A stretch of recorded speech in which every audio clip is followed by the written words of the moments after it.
as a leader, one of the best things you could do is tell a crisis story that you had in your life, because the minute you show vulnerability, someone can relate to you. Think of yourself as the startup, right? And how are you going to pitch yourself? Because in many cases, that's how the power of persuasion works, is through the power of your personality or your stories or your knowledge, you're going to get someone to get on board with you. If you're going to recruit and retain people, you have to have your North Star. You have to have your future story, because you're asking them to go on that journey with you. And to go on faith is one thing. To go on a vision is another. I think the best thing you can do is get the hearts and minds of your employees first and get them behind the vision and that journey and that story that you're trying to tell. And then they are your face of your brand, and they're helping you evangelize because they feel it and they love it as much as you do. And then in turn, the customer is going to love it as well.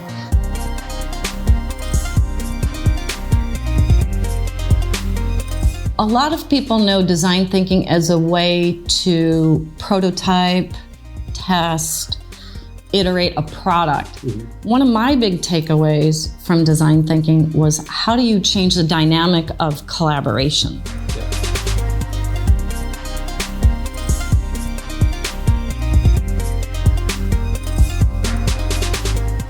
You just heard Jennifer Greenwood, who's been into marketing communications, internal communications, storytelling, and design thinking for decades. Most recently, she was a manager at Apple, where she amplified Apple's culture across its over 450 retail stores in 18+ countries. Today, she turns ideas into stories that matter for clients everywhere, with the means of mindful communications and storytelling. It's been a pleasure talking to Jennifer at her place in Mountain View, California, and I hope you'll have a great time listening as well. With all that said, please enjoy this new episode of the Sparkr Podcast about the power of storytelling with Jennifer Greenwood.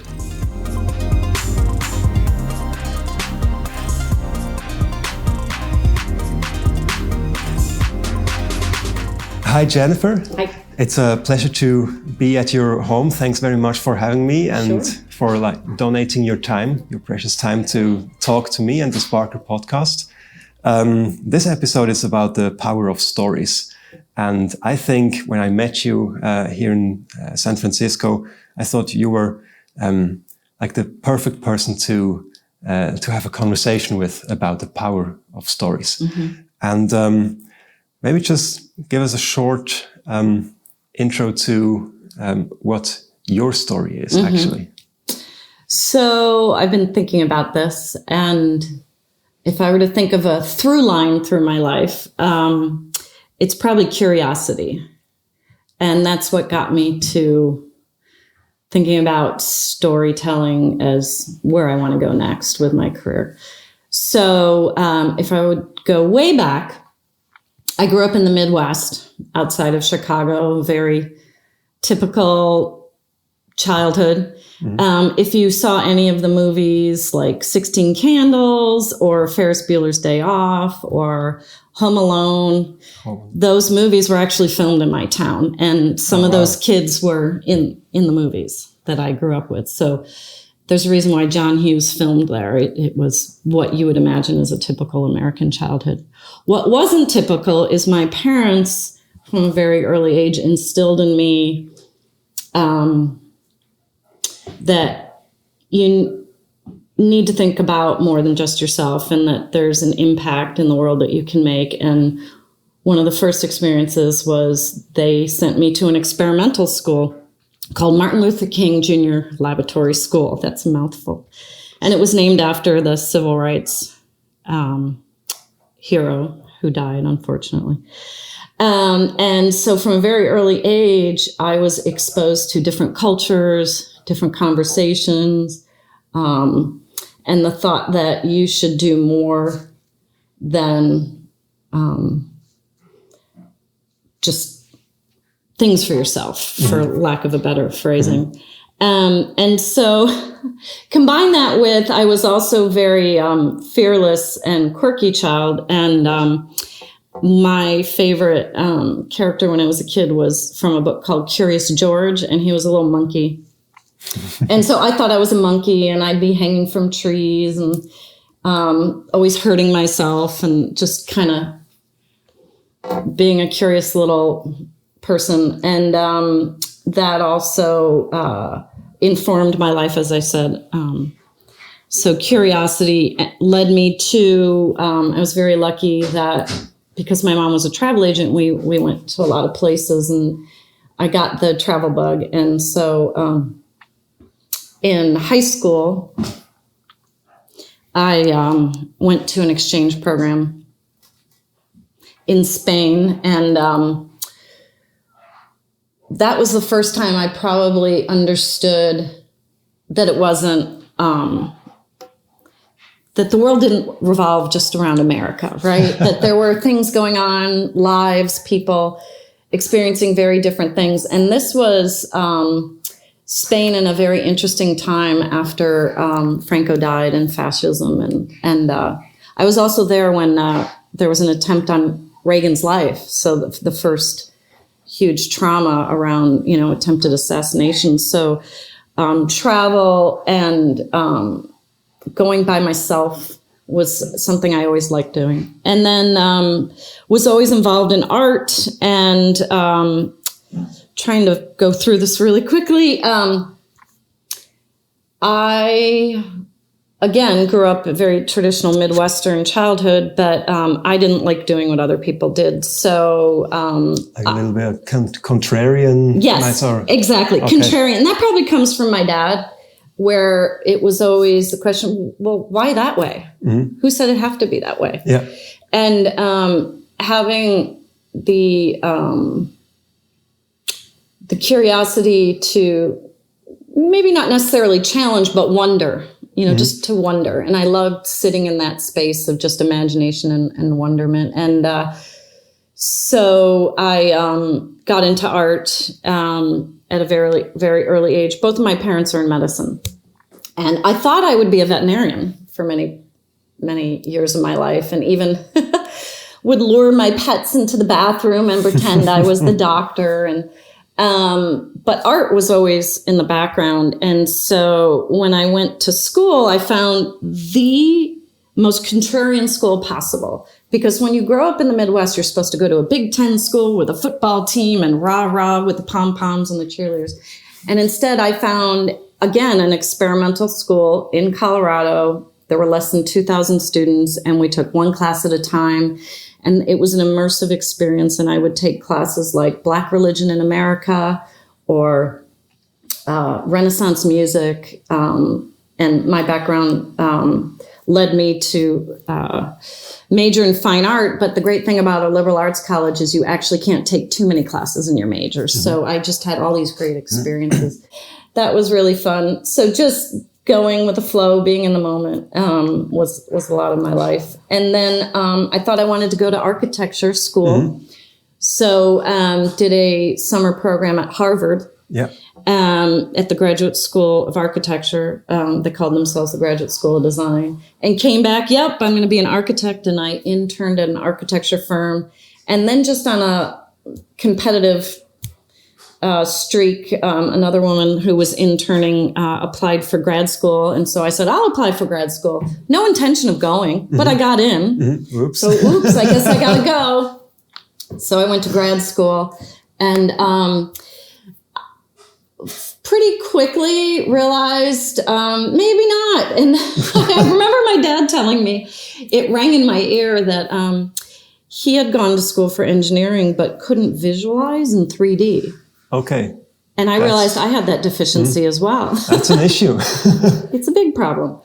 And so I found my way into, I didn't realize it at the time, but desktop publishing and the Mac became very popular. And I found my way into our school's journal, the editorial group. And I taught myself the page layout and started interviewing architects. And we did stories and next thing I knew, I was really into this thing called computer graphics. And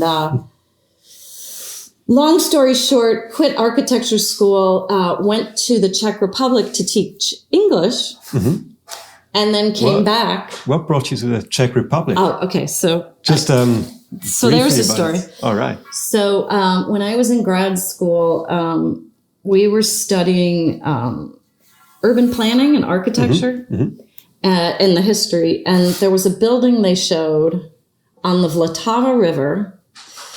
They call it the Moldau in Germany and the United States, but it's the Vltava River.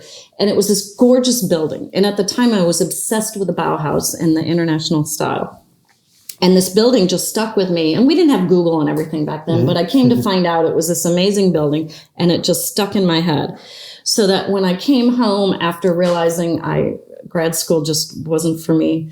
So a failed grad student, what am I going to do next? And I read a story about how this husband and wife created basically an NGO, a nonprofit, to teach the Czech people English because they needed to reintegrate themselves into the Western world, and in order to have their businesses be in the Western world, they had to learn English. What time was that? So approximately? 1991. All right. It was just after the Velvet Revolution, so communism had just ended, and they were thrust into capitalism with very little resources, knowledge. And so I read this article, I apply, I get in, I fly there. And the funny thing is I get off the train and I couldn't find anything because the Czechs had quickly changed all the names of the streets. Okay. Oh, wow. They hated that the streets were all these communist names. So Rudy Armati was Red Army. That had changed. So I'm crying as I'm walking through the streets at 6 a.m. in the morning, not knowing where to go. And somehow I find the place that is my so-called agency that's going to place me. They had no idea who I was. The paperwork never got to them. Wow. They didn't know what to do with me, but they said, hey, let's just go have breakfast and we'll figure it out. Well, it's a good thing they lost my paperwork, because had they known I was coming, I would have been placed in a very sad, rundown industrial town very far away from Prague. Instead, they kept me in Prague and found me a job in a place that was called the Canadian Club, which was a bar that had popped up as an English school. And it was called the Canadian Club. Here's a story for you. World War II, there were paramilitary paratroopers from Canada with the Allied forces that had come into Prague to try and help save them. And so they had this fond memory of the Canadians. And so they named a bar after them. So we taught English out of the bar. That's a good place to learn English. Yes. And then it got to be so popular, we ended up going to different places to teach people. So I was teaching a brewery and their brewmasters English, because the Bavarian beer laws required that you fill out paperwork, and they already knew German, but I guess English was important. I taught art historians. I taught doctors, engineers. And I asked them, well, you all seem to know English. Why? Because they had learned the King's English, British English, Oxford English, but they said they wanted to learn American English. They wanted to learn the conversational English. So. And why is that? Why did they not want to stick with the Oxford English and rather go for the American because way? I think this was a while ago, but if I can remember, they understood that the art of conversation was very important with negotiations or how to navigate the new world. I think part of it was fascination, because radio free Europe, different radio stations or records they were smuggling in. They loved country music. Wow. Random, but just loved country music. So Patsy Cline, Johnny Cash, anything they could get their hands on. which quickly became my curriculum, where I taught them lyrics, and that's how they were learning English. Burning Ring of Fire. And exactly. Patsy Cline was my go-to. So to teach them colloquialisms, so the phrases that Americans use, they just loved. For example, one that I think of is to say no problem, right? Because if you think about that phrase, that's implying there aren't problems. And most of their life, there have been many problems. So that it was like this freeing kind of aspirational language that they wanted to be a part. I'm making it, I think, make it sound more magical than it was, but that's anyway. The power of stories. Exactly, right? Here we go. And so those songs had great stories, right? So what I would say, if I could sum up why maybe country music and this myth of America was so exciting is I've been thinking about how we're different here and why we embrace failure so much. And there's some kind of myth or mystique to the rise, fall, and then rise again. The phoenix. Yes. And Americans love that when someone fails and comes back. And I don't know if it's because of this rugged individualism like Daniel Boone or the pioneers, but somehow that's hardwired into you as an American that failure is something exciting and that around the corner something will be even more wonderful. So maybe that's why they love the songs, because many country songs are sad if you take them apart, right? Especially Ring of Fire.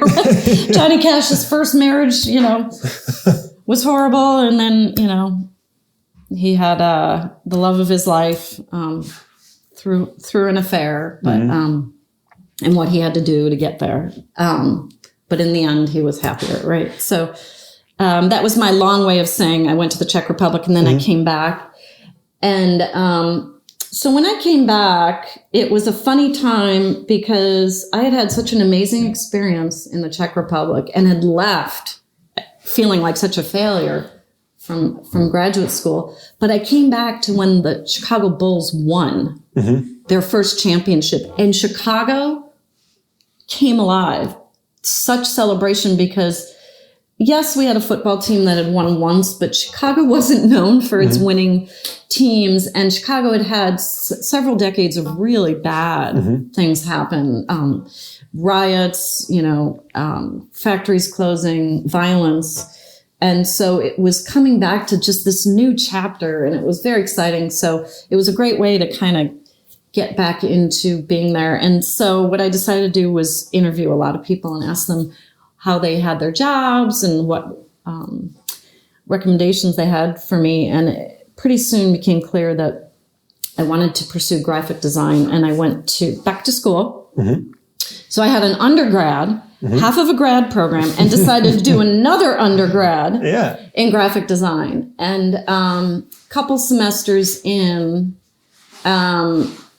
started a job at the school itself, and then was asked by my boss at the time to become a full-time employee, and then so left college and started my graphic design career. I think I should probably stop there because that's a very long story. It's amazing what you all, what stories you have just from your life. That's amazing. Yeah. And if you would have to generalize, what would you say is, let's say, one of the greatest or maybe the greatest story ever told? Yes. So I was talking to my husband about this, and I was thinking, well, I guess you could say the Bible or Shakespeare.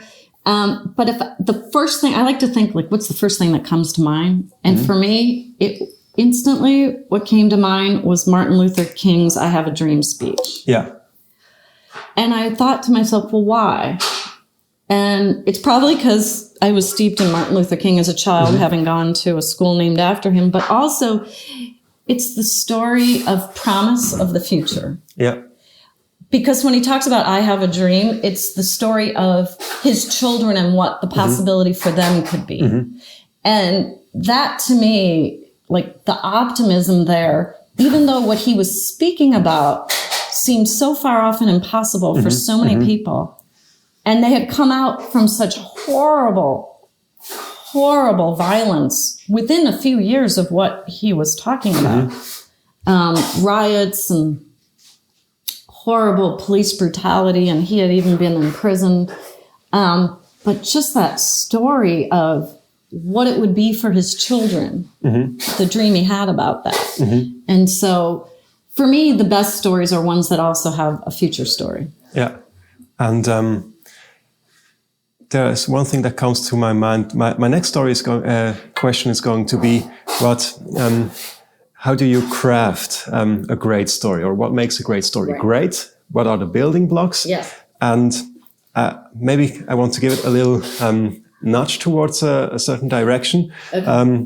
There's this author, Simon Sinek, with his famous book, Start With Why. Yes. And in his TED Talk, he actually referenced Martin Luther King's speech. And he said, well, it was I have a dream speech and not I have a plan speech. I didn't remember that part. And maybe that's something you can get into. Why do you think has he made this distinction that it's important that it was a dream and not a plan? Right. I love that. Well, a funny thing is the Silicon Valley is such a funny place that I actually met Simon. It's a favorite little diner near here. And I had just come from traveling the world for business, and we used his video as an intro for our roundtable discussions. And my husband and I were going to breakfast to catch up, and I am not kidding, there's Simon sitting one booth away from us. Perfect. And I'm the type of person where I have this dilemma. Do I want to bother someone? But I feel like I have to say something. So I went up to him and said something. And he said, oh my gosh. And, you know, I love Apple too. And it's one of his favorite examples. Yes. So I had the person he was eating breakfast with take a picture of him and I. So because I was, you know, to be the hero like that, I had to interrupt him, and he didn't seem to mind. But yes, so I love that. So if I can back out and say, I have been working with people to help craft stories for quite a while now. Yeah. And I had my own structure in my head, and it was mostly based on gut and emotion. But about 3 years ago, I decided to start taking classes to say, how are other people doing it? What is their framework? What are they talking about? So one of the first classes I took was one called Visual Story, Nancy Duarte. And she's quite famous in the Valley. She's helped people like Steve Jobs in the past with their presentations. And her class, they diagram Martin Luther King's I Have a Dream. There's a TED Talk speech that shows that as well. Yeah. Exactly. So, and the whole structure she has is what they call what is, what could be, what is, what could be, what is, what could be, new bliss. Yeah. So that would be something I recommend to everyone is get her book, Resonate. And then she has a new book, came out maybe about 1.5 years ago called Illuminate, where they do case studies on famous leaders and what they've done around storytelling is the broad term. Or I would argue it's the power of persuasion at the end of the day. Yeah. You could call it presentation skills. You could call it pitch decks, whatever. But for me, it's the power of persuasion. And then Ed Catmull came out with a book, Creativity Inc. If you haven't read it, it's perfect. It's a very good book. And you can find him on YouTube. He's been interviewed.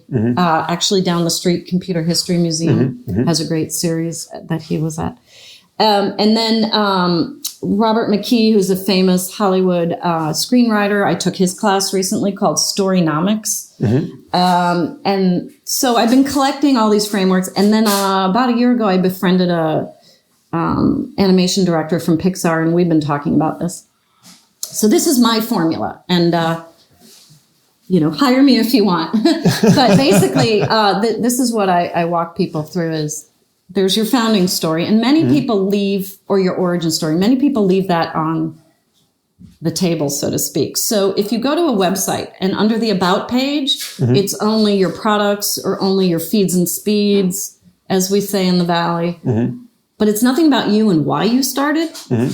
Shame on you. Why aren't you sharing that? Especially where we sit.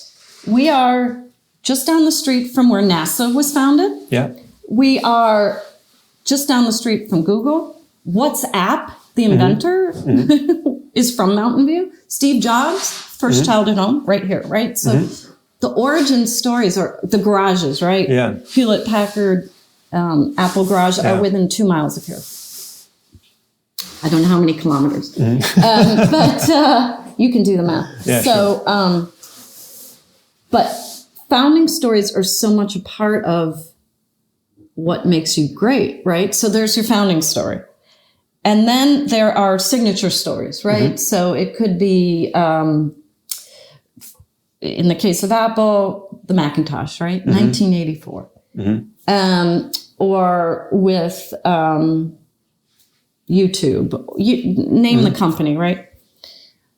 They're significant milestones. But for me, where it's interesting is the crisis stories. And Ed Catmull talks about this, that especially if your company has been around for a while, is new people join your company and they weren't part of the founding. They don't feel a part of that. They're definitely drawn to your company because it's an interesting story, but the shared experience, they weren't there for the founding and they probably weren't there for the significant story.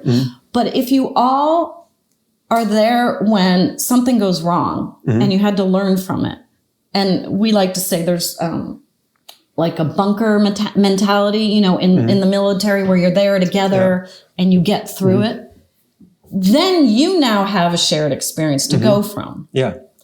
And, you know, failure is something that many people celebrate here. So what did you learn from that failure?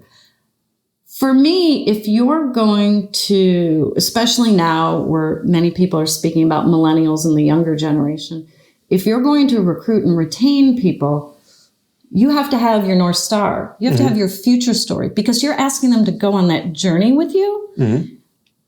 And to go on faith is one thing. To go on a vision is another, right? Because you want to feel part of something bigger than yourself. There's so many questions that come up because I love what you're saying. First is, let's go backwards. First is, how do you distinguish faith and vision? Right. How do you take that apart? And then another thing, I just want to get it out there so I hopefully don't forget it. I think it's interesting that your approach has been to learn by doing, do it yourself, get your first experiences, many experiences over the years. And only after quite some time of doing it yourself, you decided to expose yourself to theories, to best practices, so to speak. And I would also like you to maybe talk a little bit about that. If you think that this is a very good approach in general, or maybe if it's just been the right approach for you. And just, I think it's interesting because nowadays, oftentimes it's the opposite. Everybody exposes themselves to theory and then they believe, okay, that's how it's done. And they kind of miss out on interesting other ways they could walk on. So that's also something that stuck with me. Okay, so I would say the difference between faith and vision is really thoughtful question. So I think it's a combination of both because the leaders that are expressing that vision, they have to have faith. Yeah. And I was having an interesting conversation with one of my old directors who's on a different team now. At Apple? Yes. Right? Yeah. And we were just talking. And we were talking about leadership. And I said that I had been thinking a lot about leadership and that what do people want in leaders? And a friend of mine the other day added a fourth, which I love because I like threes, but I'm going to give her the fourth because she was brilliant. All right. So I would say one is vision and purpose. As a leader, you have to have the vision and purpose and express it to your team. You also have to have a passion. It's one thing to have a vision and purpose, but if they don't feel your passion, if they feel you're inauthentic or they feel you're just going through the motions, that's when there's a disconnect. And then the third is air cover. If I'm going to take a risk for you, if things don't work out, are you going to be there for me? Yeah. Or are you going to say, ooh, you screwed up, I screwed up. That's okay. Let's figure out how we can learn from it and do it differently next time. Or do it the same, but maybe tweak it. But the fourth, my friend, she's so smart, said curiosity. You have to have curiosity as a leader. Because if you're constantly wondering, the minute you think everything's all good is the minute you should start to worry. Right? So that was a bit of a tangential piece. So vision versus faith was your original question. So definitely have to have faith, but vision is maybe not for you. It's for the people around you, whether it's your customer or your employee. They have to see your vision. It's not enough to go on faith. Maybe they'll have the faith to go with you, but your faith isn't their faith. And maybe I'm parsing here. Vision this is where we are now, and this is where I see us going. And we're going to go on this journey together. And maybe I don't know all the steps, but I know here, and I know I want to go there. Vision is more like a path. Yeah. While faith is just a setting of beliefs or a collection of beliefs. Yeah, so I don't think you should necessarily decouple them. I think it's an interesting discussion to talk about the differences. Maybe I would argue that you need both. Especially in hard times. And there were many times when we were trying, as we say, on the tightrope, right? Where you're trying very risky things and you have to have the faith that it'll be okay. Or if it's not, that your culture has the strength to endure it. And we had some of those where we were trying new things, going to new places. And because of our culture, we were able to band together and do it because we had the faith, I guess, and because of the vision that we would get there, or we would at least try. How about that? Yeah. Trying. Now, your other question, can you remind me of it? Yeah. Before I will remind you of it, again, you provoked other questions. What I thought interesting is when you talked about leadership, I guess, I believe that everything you said about leadership demonstrated that stories are ultimately about forming a tribe. Yes. And as soon as you have formed a tribe, you've reached a point where you have a culture that helps the tribe endure the hard times, taking risks. Yeah. So, would you say, are you in it with me on that conclusion that it's all about forming a tribe? And tribes can change because tribal can be a very loaded word too, both negative and positive, right? You're part of my tribe. Oh, they're being very tribal, right? So that you're part of my tribe is kind of fun because it's inclusive. You're being tribal can connote battle or clashing. So I would say what I love is a phrase, tribal knowledge, sharing knowledge that we could both benefit from. Yeah. So I like that. And back to the idea of tribe, what we both were at an event the other day, Designers and Geeks. Yes. And she was from IDEO. She spoke about innovation is group and invention is like a solo activity. So if you think about the tribe that you create and the innovation through collaboration that could happen, I love that idea that when there's a tribe and there's a belief, a shared belief and maybe some faith. Yeah, sure. Maybe you don't have the funding yet, or the product isn't made yet, but at least you have the faith that there's something worth working toward. Then you are going to go through it together. I think that answers your question. Yeah. And now the other one that I've posed before was your approach to learning, like your story. Oh, right. So I've been doing skills. it for many years, and then why did I go back? Why practical first and then going to the theory and not the other way around? Yeah. And is it like a general recommendation to go that way, or how do you think about it? Yes and no. So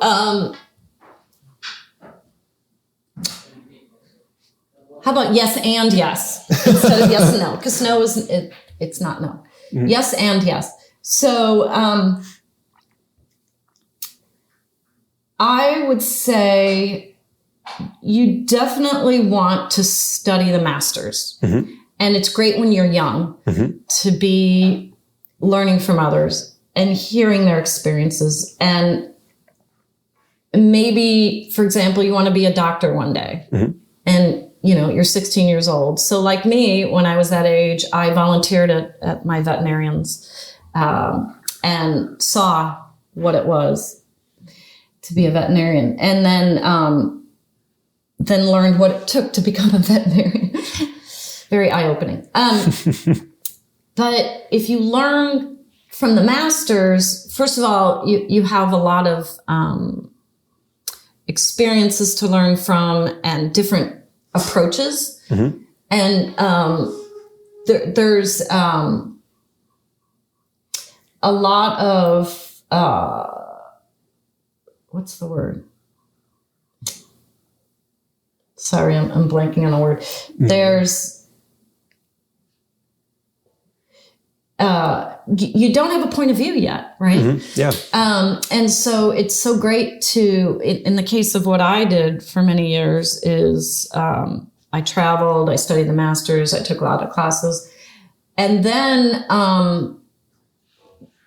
I just threw myself in and gave it a go. And why I am now on the other side of my career and learning again is I started to feel like I needed to be knocked off my center a little bit. That I wanted to get to that uncomfortable space of learning again. I had built a team and got so many great experiences traveling the world, meeting great people, great customers. But I got curious about what were other ways people were approaching storytelling. And so I started, the TED Talk you mentioned with Simon Sinek and Nancy Duarte. And I wanted hands-on experience, not just the digital. I had been living digital life for so long. I wanted the counterpoint, the analog. And I'm very hands-on, very tactile. And there's something that happens human to human where the, the back and forth. For example, email. Email is not a dialogue. Email is a series of monologues. And they can get quite passive aggressive if you're not careful because there isn't tone. You miss out on many dimensions that make up communication. And people don't understand sarcasm in your email, and that can get very dangerous. So what I love about the analog is what we're doing now, right? You're giving me insights by asking me questions, right? So I was craving that. So I would advocate always being curious. There's a phrase that they use at the Stanford D School where I went for design thinking, the beginner's mind. And I'd like to think I always try to have the beginner's mind when I'm taking a new class or something like that. Can you tell a little bit more about what it is, the beginner's mind, for the listeners? So the beginner's mind, and I'll ask you to research this afterward. Absolutely. It's I believe, and you can edit this out, but Zen, the beginner's mind, my understanding is out of Zen Buddhism. And it's always coming to a situation with an open mind, no pretense, maybe not a solution, that there's a problem and you're going to think about it with new fresh ideas, maybe not borrowing from history, and maybe not having assumptions, and really being open to it could go one way, it could go another way. And I think it's also there's an open mindset as opposed to a closed mindset, or as I heard someone say recently, a growth mindset. Yes. Where you're going to grow and learn instead of be very tactical and only solutions and execution based. Yeah. And what I used to like to say when someone came to me with something that I was concerned we wouldn't be able to do, or maybe I thought wasn't something we should do, I'd say, I'm not saying no, I'm saying yes to a better solution. Oh, that's nice. And while that might sound cheeky, what I was trying to do is get to the deeper why. Why is it that we wanted to do this? And were we considering not only the business need, but the end user and what they needed to hear? To me, it somehow sounds like with the beginner's mind, you don't look at a problem and kickstart the search for a solution, but you take your time to actually reflect if the problem that you're looking at is actually the right problem to look at.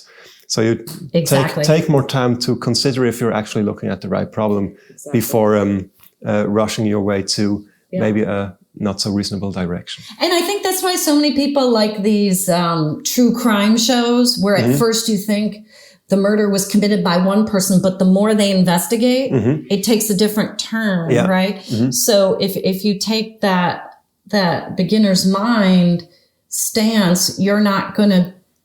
Here's a great example a friend of mine shared with me once is if you sit in that mindset, you're going to approach a problem like a therapist instead of a surgeon. A surgeon's going to go in and cut out the cancer, sew you up, send you on your way.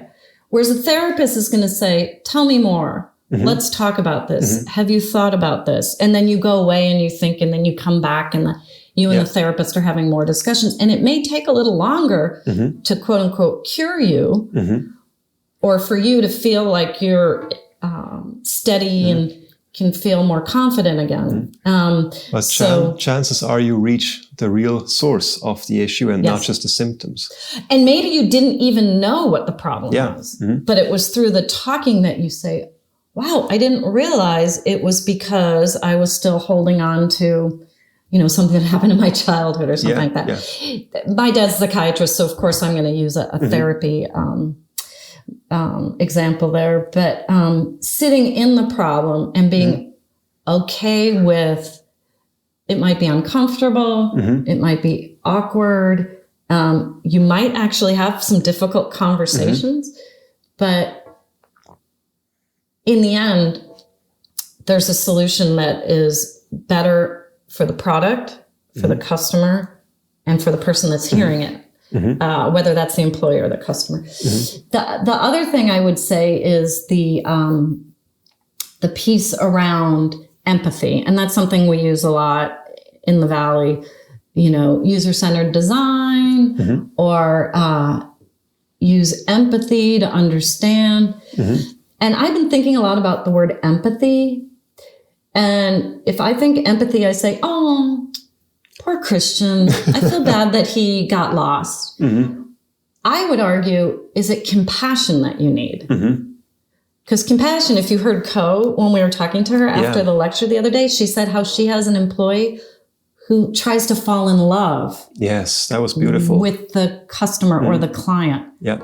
I love that so much. And I think that's why I think about compassion instead of empathy. Yeah. Because compassion means you're moved to action and you want to do something to help that person. Yes, I love that distinction, because empathy is just, I feel you. Yes. I know what's happening with you. Yes. But compassion has more activating energy to it.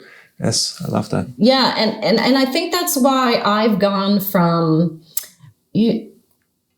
Storytelling is so powerful when you are an NGO or you are fundraising, because you're telling a story and people want to give you money. And for the longest time, I would donate and that would make me feel better. And in the last year or so, things have changed a lot. And I realized that wasn't enough for me. So I started volunteering more. And I wanted to be with the people who needed my help and not just do that guilty citizen, here's my cash. So I went from empathy to compassion in my own life. Practice what you preach, I guess is what you could say, but I needed that. And I would argue I get more than I give when I do that as well. So that's something else that got me to the storytelling, is I realized it's not only something I love to do, it's something I loved helping others to do. And while I was fine with kind of just having this gut check for how to tell a good story, I was engaging with a lot of people that are very binary and really needed to understand the framework I was taking them through. For example, I had someone, he's since left, and he had come from a more conservative company. And then when he came to us, I was working with him on a presentation, and he had a lovely North Carolina accent. And he's like, Jan, if I had a conference and I was speaking like this and there were no words on the slide, no one would come. They'd wonder why they flew here. They need some, meat. Facts. Some facts, lots of words on the slide. And I said, but you're there. You're the expert. You're the one that's going to deliver that. And let's tell them a story. And then he and I got into a really great story conversation about, he came from a sales background and he said the best salesmen are storytellers. And I said, exactly. And this is why you're going to do it this way. And we're going to strip all those words off the slides. And we're just going to have the absolute minimum amount of words that are necessary to have what people need, but also not compete with you and your message. It's like this perfect tension. So that's when I started to think about, okay, it's hard for me to articulate what it is I want them to go through. So I probably need to have a more formalized framework to be able to have them go on the faith of going with me on the journey that we're going to make a good presentation together. Like, you need a framework so that you can actually have your multiplying effect of influencing others. They need it. I don't. True. Yeah. I don't need it. They need it. And then also, I'm a more circuitous, tangential thinker. Others aren't. And I can wander and come back. Maybe others can't, and maybe that's not fair for me. So to have a framework that they can feel comfortable in. So back to the compassion thing, like have the compassion for the person that you're working with. So, and then also just the beginner's mind always being the learner, not the teacher, I think it is very humbling. So in a past life, I taught Photoshop. And I would ask people at the beginning of the class to rate, are you a beginner? Are you an expert? I'd like to know. And I was always very cautious with the ones who called themselves experts, because I thought, okay, are they going to be present? Are they going to want to learn? And are they going to be disruptive to the beginners who are going to feel intimidated? Or are they going to be helpful? So what I did was, first of all, it was a gut check to notice who might be a challenge, but also I would pair them with the people who underrated themselves. So the people that called them experts overrated themselves. And then there were people who were very hard on themselves, and so they were underrating themselves. So I'd try and put them together and rearrange the classroom so that there could be the beginner and the teacher, because maybe the teacher could be humbled a little and slow down. You know, I was the big teacher, but in that relationship, I thought that was good to pair the so-called expert with the so-called beginner, and then they could learn from each other. It's great that you take the conversation to that point, because I wanted to ask a question in this direction. So the importance of the beginner's mind, you've outlined it very well. And, but I thought all the time, everybody has assumptions. Everybody comes into a meeting or into a whatever and already has kind of an idea where he wants to take it or where she wants to go with it. So, and now you brought it up. There's always those people who say they are the experts and those who underrate themselves. Over all those times that you've did this, have you found like a recipe or a process how you can lead or take the experts to the beginner's mind, letting go of assumptions, letting go of their like need to feel like superior, or how do you take this? Yeah, so this is where design thinking comes in handy. So a lot of people know design thinking as a way to prototype, test, iterate a product. One of my big takeaways from design thinking was, how do you change the dynamic of collaboration? Yeah. And there's two elements that they taught us in the Stanford D School Executive Boot Camp, which I recommend for people to take. There's a free promotion for them.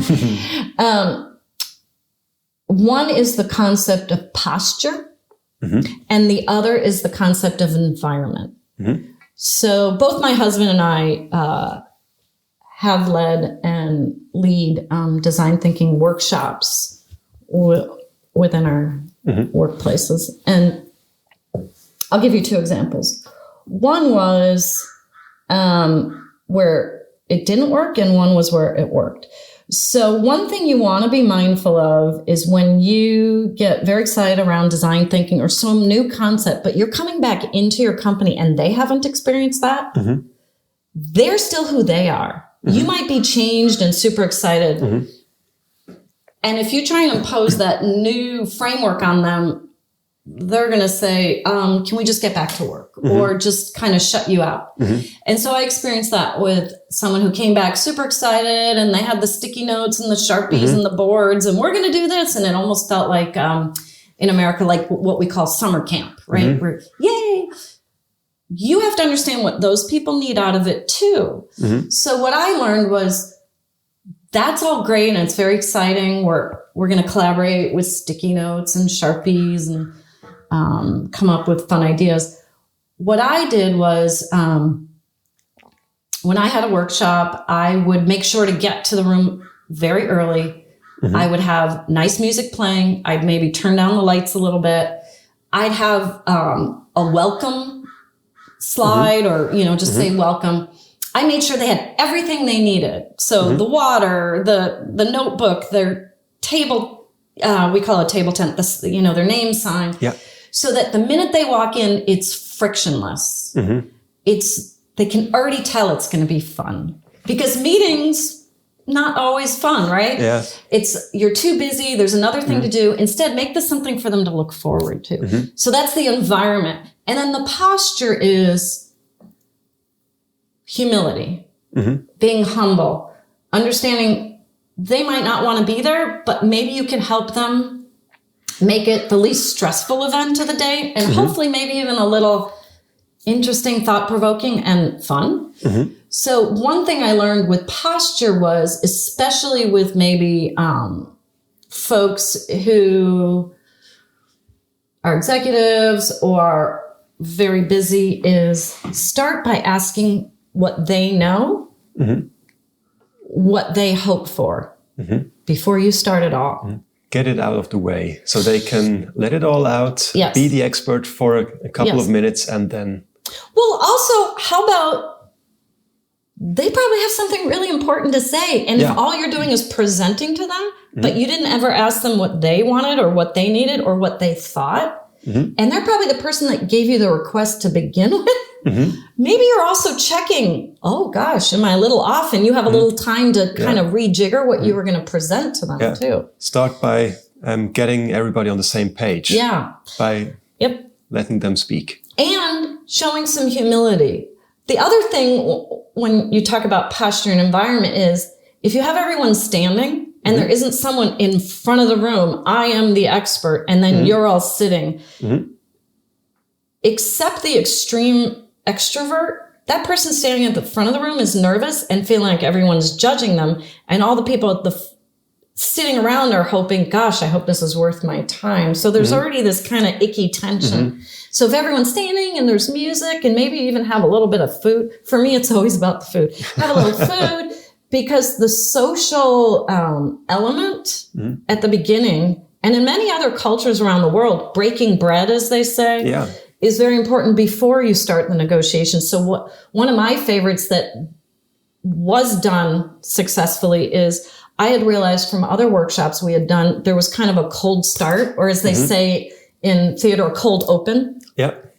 And what I realized was, I had a workshop, and the night before I took everyone to dinner. They didn't know each other. And so over a nice meal, they all got to know each other. There were some commonalities, and the tribe was formed so that the next morning they were all kind of rooting for each other to succeed. They had already met me, so there wasn't this awkward tension of, gosh, I hope this is going to be worth my time. And then the person that we were doing the project for, she came in and just shared her thoughts in a more informal way. And so I would argue that you should probably learn those things as much as the design thinking process of empathy, create, prototype, ideate. All of those are very important elements, but think about designing the experience as well. Yeah, that's very important. Something that I would like to jump to now, we're already getting into it, is the storytelling on a corporate level. And it's hard enough to find your own story for your own life. How do you manage to get a large group of people, let's say in a company or an NGO, to create a unifying story? How does a group find its story? That's a good question. So if I could back out of a little bit, sure. You just reminded me of something. So a friend of ours asked us to help another friend who was developing a pitch deck for, she was going to ask venture capitalists to fund. So she had learned that she needed a pitch deck, and she already had her team assembled. And she took us through it, and she was told, this is the way to do the pitch deck. And at the end, I said to her, who are you? Why do I want to give you money? There was nothing in the deck about you and your passion and why you even thought of this to begin with. Because at the end of the day, there's a contract we're going to enter. And as an investor, I may mentor you, I may give you more money, but we're going to be hanging out for a while. So I want to know why you, because the world is full of people who have that next great idea. So I asked her to think back and where she could add herself. And she said, well, that wasn't in the deck. That's not how I was told to do it. And I said, I'd like to have you think about that, because if you were pitching to me, I'm not feeling that emotional connection. And I think you start with the emotion. So the head and the heart. So that's the individual. So I would say as a group, maybe you go through the exercise, and this is me off the cuff, of giving everyone a little homework ahead of time and asking them what they're most excited about with this venture you're going on, why they started, and where they'd like to go, right? So those past, current, and future kind of stories I was telling you earlier. And so everyone can share those stories, and you do an exercise of capturing them and seeing where their commonalities are. Graphically, with like saying, this is where we're going, this is like you described before. Oh, you can chart it. I would say it first. So another thing you do in design thinking is what's called flare and focus. So you just get all the stories out. And you maybe do them on sticky notes, or everyone has their own little moment to write. And then you start to cluster them by theme. Okay. And then what is the story you want to tell? It doesn't have to be linear, beginning, middle, and end. It could be end, beginning, then middle, right? So you figure out whatever that narrative is that the audience needs to hear. So I would say first start with your stories and then understand what it is the audience needs. So do your research on that audience. And don't think you have to do so much preamble either, because they're very busy people too. So what do they already know? And where can you add the emotional elements as well? I like that you bring in the emotions, because you already mentioned Coe from IDEO that we met at this event. Yes. And she said, and I love that line, data lets you know, stories let you feel. Exactly. And she said it so perfectly. So perfectly, yeah. So that's where we're going. And what I also found interesting is that for a company to create a story, you said it's not only an internal thing, but you also have to focus on what does the audience actually want to hear. So it's balancing both. What kind of story do employees want to stand behind, but also what story kind of has a chance of success? Well, and this is a conversation I've been having with people lately. If I were to say there's something I have experience doing, I wouldn't want to say I'm an expert. I'd never want to put myself there. I'm still learning, especially, do you know this is the first time in the history of the world that 5 generations are all working? Yeah, I've read about that. So these are 5 people who all are motivated in different ways. So what you may need to hear versus what I may need to hear are different. But at the end of the day, emotions are where you can unite people. So I wouldn't be such a slave to demographics and here's our persona. If you think about some of the campaigns that go viral, it was for just one demographic that it went viral, right? And what's funny is how it works on social media, where maybe my nephew will pass something around and like a month later, my grandma, would get it. Because I have a 102-year-old grandmother, right? Wow. 5 generations, right? And so, and that's great too, because that means that story still has the power, that it wasn't just this moment in time or a meme, as we like to say, right? So if you take that apart, it probably has a really great beginning, middle, and end, or beginning, middle, future, because it's not ending. And so you can unite everyone around that. And then the idea around the best stories are story with data. So if you have a story with a few data points, that's how you remember the data points, right? And there is science behind stories, and that you remember things 22% more than you would without a story. So the science, the data point about story is you should tell a story, right? Yeah. But back to your original question, which was? It's actually, I think we can also jump to another point. We just talked about that we shouldn't pay too much attention on splitting stories to different demographics and that we were talking about the unifying forces of stories. And what I would like to ask you is, you've worked for a global company with a huge range of or a huge reach regarding different countries, cultures, demographics. How do you do storytelling on such a scale, on a global scale? Yeah, I've been fortunate that I've worked for numerous Fortune 500s and also for nonprofits. And I also have a past in children's books on the design side. And so what I would say is 2 things. One is, are you authentic? And 2, is there a truth?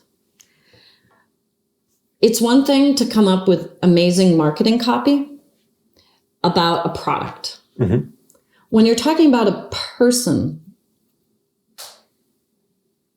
bullet points, feeds and speeds, you're talking about a human, right? Mm-hmm. Mm-hmm. And where people connect with you is around that authenticity and the journey you've taken. Mm-hmm. And maybe a journey they're going to go on with you, or they hope to, right? Mm-hmm. Even if it's a journey of that product, but they're buying the promise, right? Mm-hmm. And so how you can cut across cultures is what is your culture and how can you transfer it in a respectful way, but one that's still true to you. Mm-hmm. So, for example, in the U.S., we have the Peace Corps. And I'd like to think, well, commerce is not the Peace Corps. You are someone that has deep functional expertise and you're going to another country to help that country. Mm-hmm. But you're not going to that country to turn it into mm-hmm. America. Yeah. You're going there to help them in a humble way mm-hmm. with your expertise to make their lives better mm-hmm. for them. So I like to think of when you're telling stories to other cultures, you don't want to change what's true to you and morph it to that culture, but you want to be respectful of that culture. So there's certain things you can be mindful of. For example, sports metaphors. So in the US, if you say, hit it out of the park, mm-hmm. that's a baseball metaphor. Mm-hmm. And outside of Latin America, Japan, and the US, and a little bit of Canada, does someone in Germany or Switzerland care about baseball? Or are you going to start to chip away at that connection you have with them? Because mm-hmm. already they're thinking, what does that mean? Mm-hmm. So you've already removed them from that moment. From the main storyline. And maybe even being caught up mm-hmm. in this great story. They're like, wait a minute, what is that? And so they've been taken out mm-hmm. of that magical moment. So be mindful of, are you sharing stories in a way that you are compassionate to your mm-hmm. audience and what they need, but still being true to yourself. So if you were to take the other question you asked, I think the best thing you can do is get the hearts and minds of your employees first mm-hmm. and get them behind the vision and that journey and that story that you're trying mm-hmm. to tell. And then they are your face of your brand and they're helping you evangelize because they feel it and they love it mm-hmm. as much as you do. And then in turn, the customer is going to love it as well. So companies that aren't mindful of their employees being an audience mm-hmm. are missing a key component in connection to that customer. Mm-hmm. That leads to a mix of two questions that mm-hmm. I wanted to ask you. And it's on the one hand, it's this... how do you get the balance right between mm-hmm. You need some kind of standardization mm-hmm. or some a unifying force mm-hmm. when you're telling a story? That's basically mm-hmm. the idea, to right. unite people. So there are some standardization motivations behind telling a story. Mm-hmm. And on the other hand, it has to be personal so that everybody can stand behind it, maybe for different reasons. That's one question. How do you balance the mm-hmm. the standards and the personal? Sure. And then we can go to a follow-up question, which will be, how do you communicate mm-hmm. Internally mm-hmm. and then externally? Right. Because those are two different things. So how do you balance it first? So first I would say, back to Simon, mm-hmm. Start with the why. Mm-hmm. If you say the what and the how, or the how and the what, but you don't say the why, especially younger generations that are working mm-hmm. or younger customers that are maybe thinking about purchasing, mm-hmm. why you? And you didn't tell them. Mm-hmm. It's a very competitive landscape out there. Yeah. And many people make purchases based on impulse or intuition. Mm-hmm. So if you're leaving that emotional component on the table, mm-hmm. then that's probably why they're not connecting with you. The other thing that's really interesting with social media, it used to be, and I'm simplifying this, it used to be your billboard, your magazine, your ad was pushing out to the customer. Mm-hmm. Yeah. Now with social media and websites, the customer wants to have a dialogue with you. Mm-hmm. Mm-hmm. So are you mindful that it's going out, but also maybe coming back, right? Mm-hmm. So how do you navigate that? And I would say authentic stories. Mm-hmm. You can't ever, my husband and I talk about this, you can't ever dispute how someone feels. Now, you might not agree with how they feel, mm-hmm. but you have to acknowledge they're feeling something. Yeah. Mm-hmm. Now, you may have to have a conversation. I'm sorry you felt that way. That's not mm-hmm. what I intended. Mm-hmm. But they are feeling something, mm-hmm. and they have every right to feel that. Now, back to the other question of employees and customers, I'd say it's exactly the same. Okay. I would say don't make the distinction, because that's where you get that word just, and I hate the word just. Mm-hmm. Well, it's just the employee. That's not good. We only need to do, any mm-hmm. kind of hedging language or discounting mm-hmm. language that somehow they deserve less than the customer. Mm-hmm. They worked for you because they liked your product, I would hope. Mm-hmm. Maybe they just did it for a job and learned to really understand mm-hmm. and like your vision, but they were probably your fanboys and fangirls, yeah. as we say. So you should be engaging with them exactly how you engage with a customer. Mm-hmm. And you're probably learning from them what works and what doesn't work before you put it out there. Mm-hmm. Mm-hmm. Hopefully you're having town halls with your employees. Hopefully you're having roundtable discussions, something where you're getting that feedback. Mm-hmm. And would you say that has to be on a weekly basis, monthly basis, or just what do you think feels right as a feedback loop? It's funny you say that, because I've gone around and around about this, and what I'd say is find out what they need. Mm-hmm. Because in the case of there's a corporate headquarters and then there's offices around the world, mm-hmm. or maybe there's a corporate headquarters and then stores around the world. As a leader, you might think they need to hear from you a lot. Mm-hmm. They may have their own really robust culture, and their so-called leader is their direct manager. Mm-hmm. And what you don't want to do is leapfrog over that and disrespect that. And mm-hmm. somehow that manager mm-hmm. in that particular location is no longer seen as the leader. Mm-hmm. However, they want to hear the vision from mm-hmm. you and your company. And if you don't, mm-hmm. what is the radio silence, and why aren't you speaking mm-hmm. to them? Are they not valuable enough? Mm-hmm. So I'd say find out what that culture is you're trying to reach and what they need to hear mm-hmm. from you and how often they need to hear. Because mm-hmm. in some cases, they might think it's too much. Yep. In other cases, they might think it's not enough. And at what point do they need to hear from you? Do they need to hear from you when there's a big change? Chances are they do. Mm-hmm. And in different countries, there's contracts and things like that, whether you need to share or not share and how you need mm-hmm. to share. So definitely be mindful of culture's laws, but also cultural traditions. So as I said earlier, in America, we kind of have this Daniel Boone, rugged individualist, mm-hmm.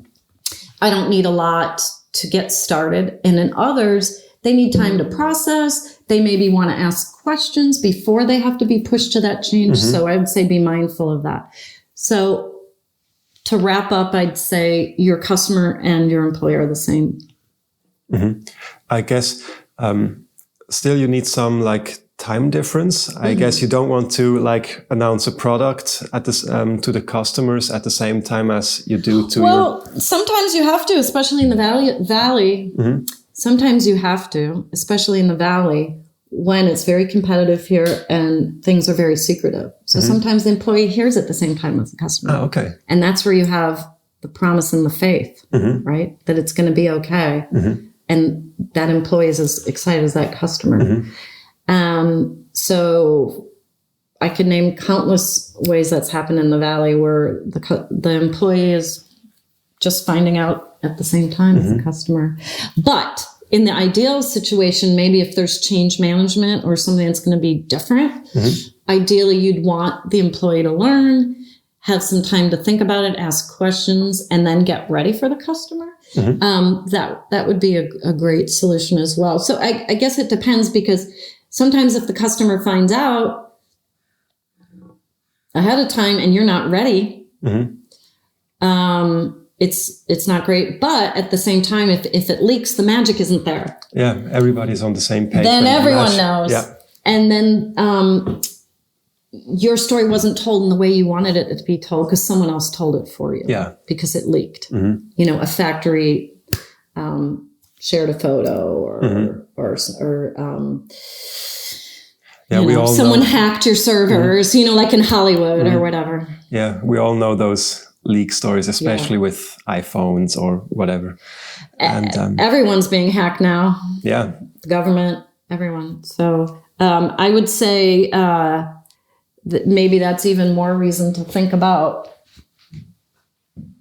knowing the story you want to tell. Because wouldn't it be great if it leaked and it's exactly how you want that story to be told? And then you get all that free press, right? Yeah. So I'm not one to say leak. God knows I'm not saying that. But maybe you get some positive press out of a memo that an employee shares about a company. So. It's I think it was Obama who once said that every email or whatever you write, you should always be fine with this message appearing on the front page of the New York Times. That's a perfect way to say that.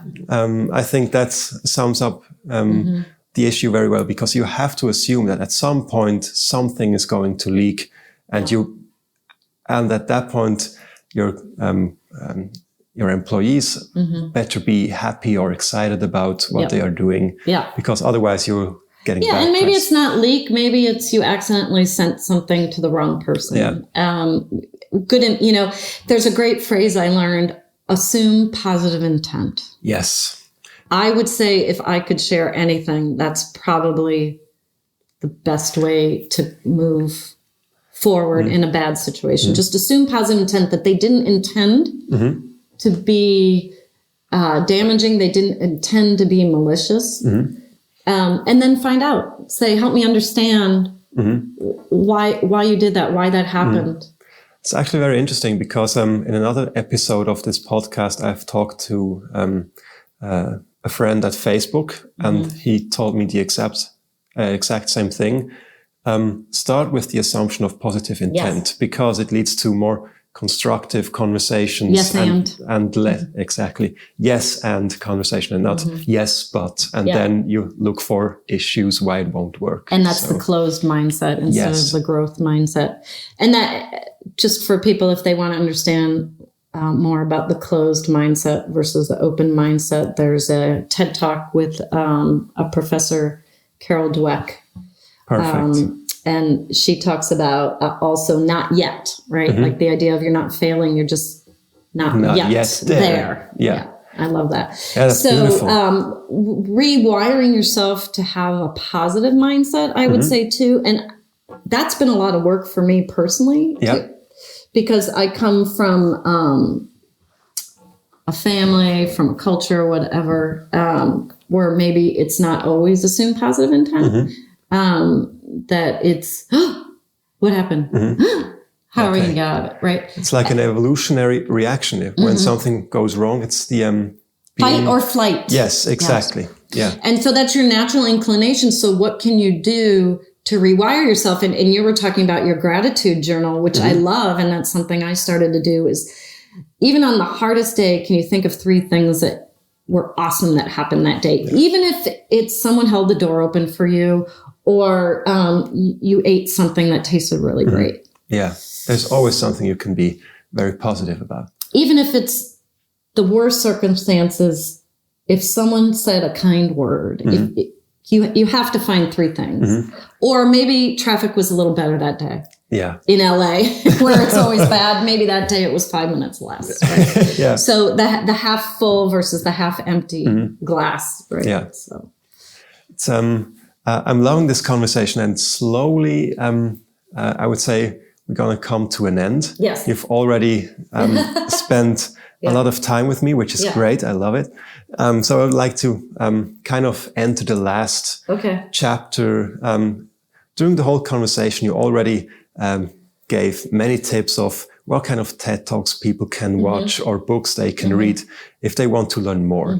And I guess many people do want to learn more because what you've said has been very exciting, and I think got the attention of many people. So that's what the last chapter of this conversation is about. If they are interested in the whole storytelling thing, communication, how can they get into it, get started with it, or however? So it's about learning. And something that I always like to, a way how I like to think about things is the 80-20 rule. So Pareto efficiency and stuff like that. And what it basically means is, how do you get to 80% of your results or goals by 20% of the effort? Because the idea is the last 20% will take up 80% of your efforts to achieve. And yes, the 80-20 rule. Yeah. So let me rephrase it for your situation.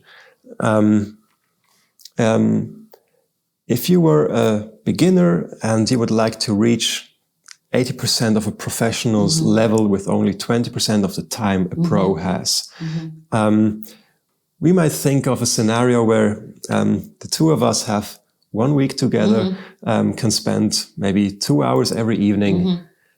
So not enough time to get it done. But what would you focus on telling me, teaching me, or what I should think about, what I should read, or just how would you approach that? So I'd say two things. One, I'd say go inward first. Think about your stories.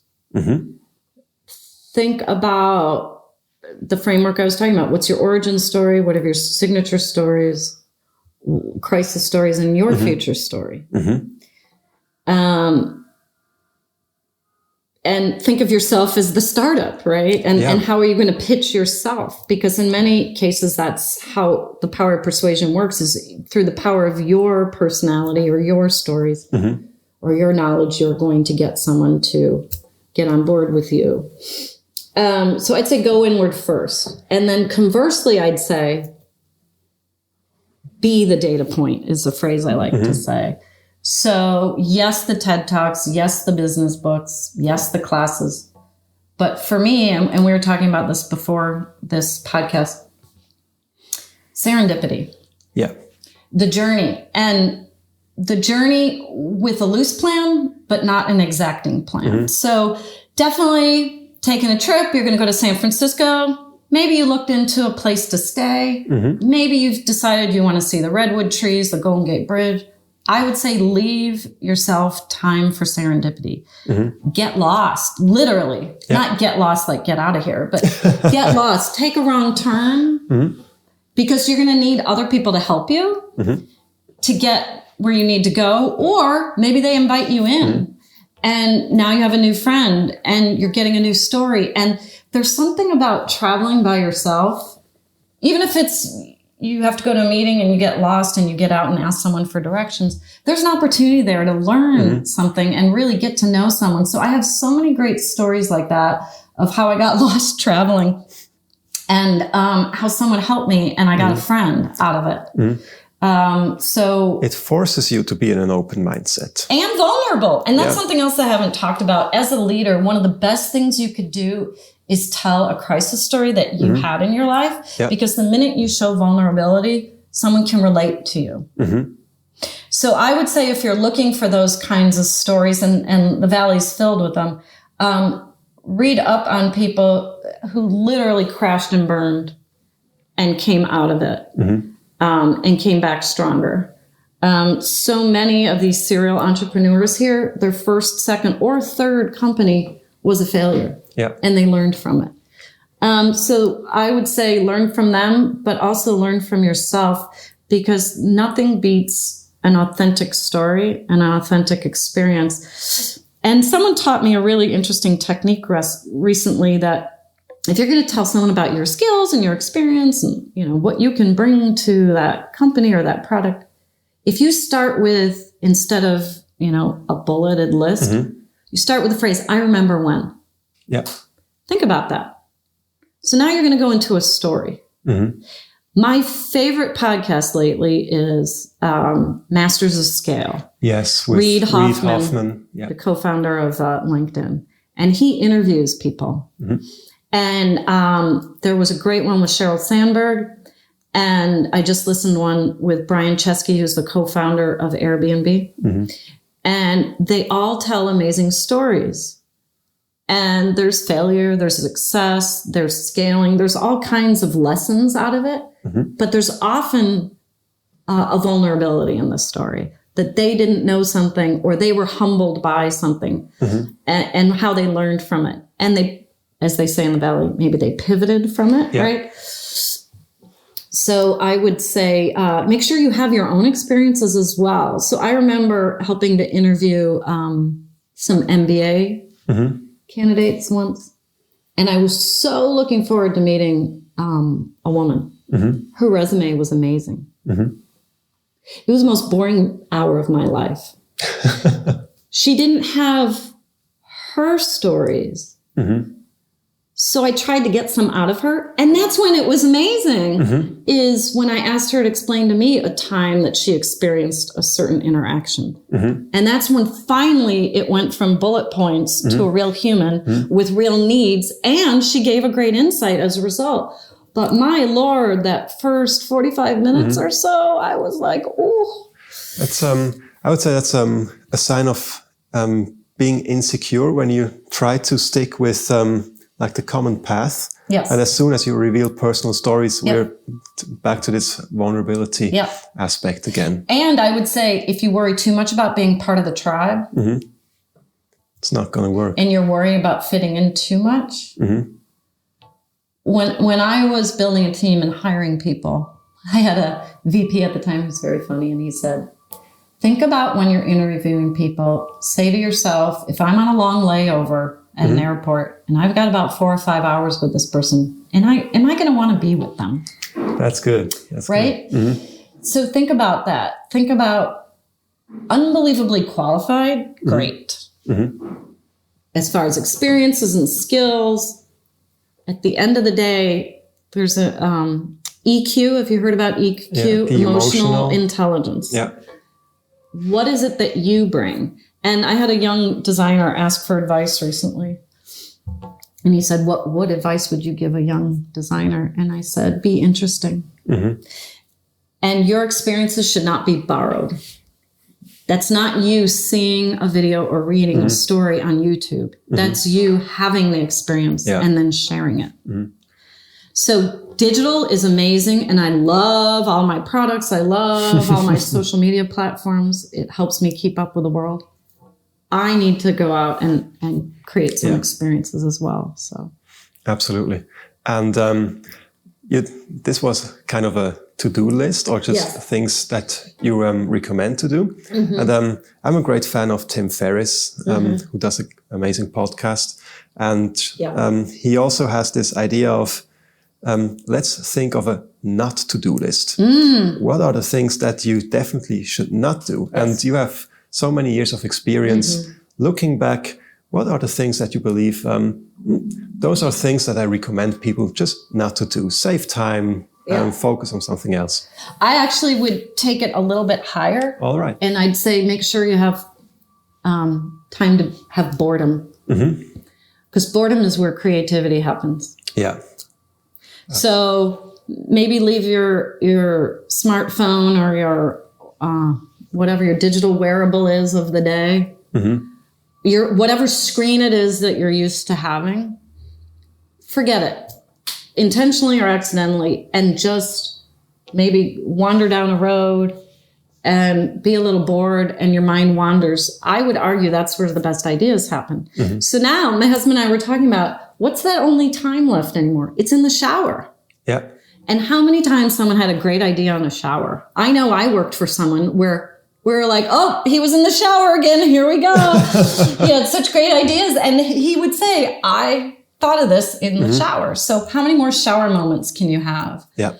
And one of my things I regret maybe is I thought I was so smart by moving very close to work. And I realized I didn't have any boredom time. The time I enjoyed being on the train, getting to work, looking out the window and just thinking and seeing things like a beautiful tree. I had engineered it in such a way that I didn't have any boredom. Any downtime. Yeah. So, yeah. And no time to decompress coming home either. So my favorite thing to do lately is take a train instead of driving. Yeah. And my husband will do business down in Southern California. And for no reason at all, I will take the train to meet him. And I love it. I've come up with every great product the world should have, driving down or taking the train down, or just wandering in my mind, taking a journey, you know, looking out the window and having the most amazing discussions with people. I met a lovely young gentleman who had the most difficult childhood, went to the military, and then graduated and had his, I think they still call it the GI Bill, but where you get money to go to school. And he had fallen in love with the culinary arts because growing up, he was always hungry and food was just a thing to have. And then when he traveled the world, he realized food was this amazing thing. And he was so obsessed with food. He was buying every cookbook and learning about every chef. And he was an apprentice here with a very successful restaurant and learning. And he couldn't wait to be a chef one day. And we talked for probably 2 hours. And I was so inspired by him. He was getting off the train and he was still a reserve. So he had to go back on the base. And I thought, wow, I would have never met him if I was driving. Yeah. And I would say that's, for me, the favorite is having a bank of stories, not only of your own, but others. Think of... it's a library. It's a library, yeah. So if you think about the State of the Union address in the United States and how Obama would tell his stories, or even previous presidents, they would give the example of a citizen and what that citizen in the world did and how they were inspired by them or how they want to help them do better, right? Instead of just data points about, we will increase the budget by, and these many people will benefit because of, if you bring it, the best companies have a huge number and then contextualize it with a data point for one person. Yeah. Make it relatable. Exactly. I think we've come full circle. We started with a story of you going on a journey to the Czech Republic. And I guess what you would like to leave the audience with is go on a journey. Get lost, wander around. Beginner's mind. Yes. Always learn. Always learn. And try. Don't worry about failing. Just try. And the last thing I'll say is there's a great banner, a series of great banners they have at the Stanford D School. And one is, the only way to do it is to do it. Yeah. And with that, I would say, let's do it. Okay. Thank you so much, Jen, for your time. I very much appreciated it. It was great. Thank you. Thank you for asking me.